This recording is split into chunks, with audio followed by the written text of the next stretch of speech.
आज तो इतने धूमधाम से अपनी साली का जन्मदिन बना रहा है, केक कटवा रहा है, पार्टी कर रहा है, लेकिन घर के घर में हमें किसी को पता भी नहीं है।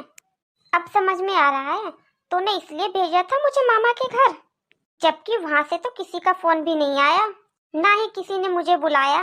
तूने तो कमाल कर दिया बेटा। तूने झूठ बोलकर धोखे से भेजा था मुझे मामा के घर, ताकि तू अपनी साली का जन्मदिन बना सके आराम से। और क्या करता माँ, आपने मुझे मजबूर कर दिया ये सब करने पर।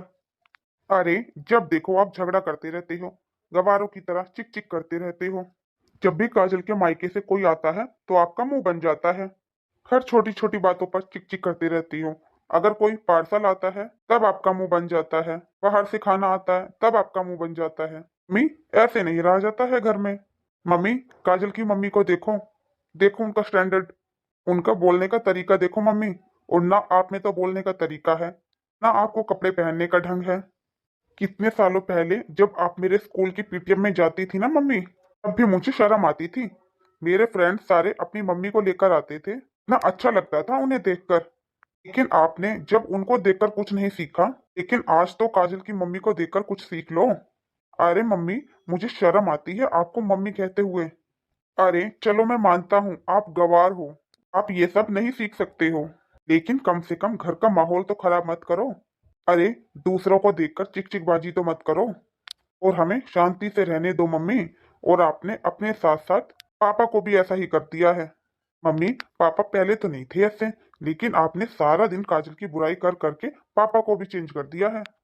और आज काजल की बहन का बर्थडे है। ये बात मैं अगर पापा को बताता, क्या वो खुश होते या आप खुश होती? और मम्मी, काजल का कोई भाई नहीं है तो मेरा फर्ज बनता है इसकी फैमिली का मैं ध्यान रखूं। इसकी फैमिली की जिम्मेदारी अब मेरी बनती है। काजल की मम्मी के कोई बेटा नहीं है, वो मुझे ही बेटा मानती हैं, मुझे बेटे से भी ज्यादा प्यार करती हैं। तो मेरा भी तो कुछ फर्ज बनता है ना। मम्मी, काजल की फैमिली की जिम्मेदारी मेरी है, तो प्लीज आप ये चिकचिकबाजी करना बंद कर दीजिए, या फिर आप और पापा अपने रहने के लिए कोई दूसरी जगह देख लीजिए।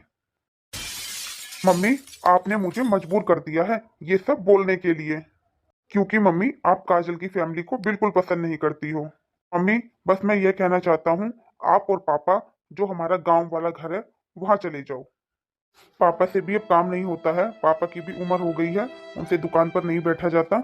इसलिए आप दोनों अब गांव में जाकर रहो और अपना गांव की खेती बाड़ी देखना। और मम्मी, आप तो गांव में रहने ही लायक हो, आप यहाँ शहर में नहीं रह सकती हो। 20 साल हो गए हैं मम्मी आपको यहाँ शहर में रहते हुए, लेकिन आज तक आपने अपने ये तौर तरीके नहीं बदले। और मम्मी,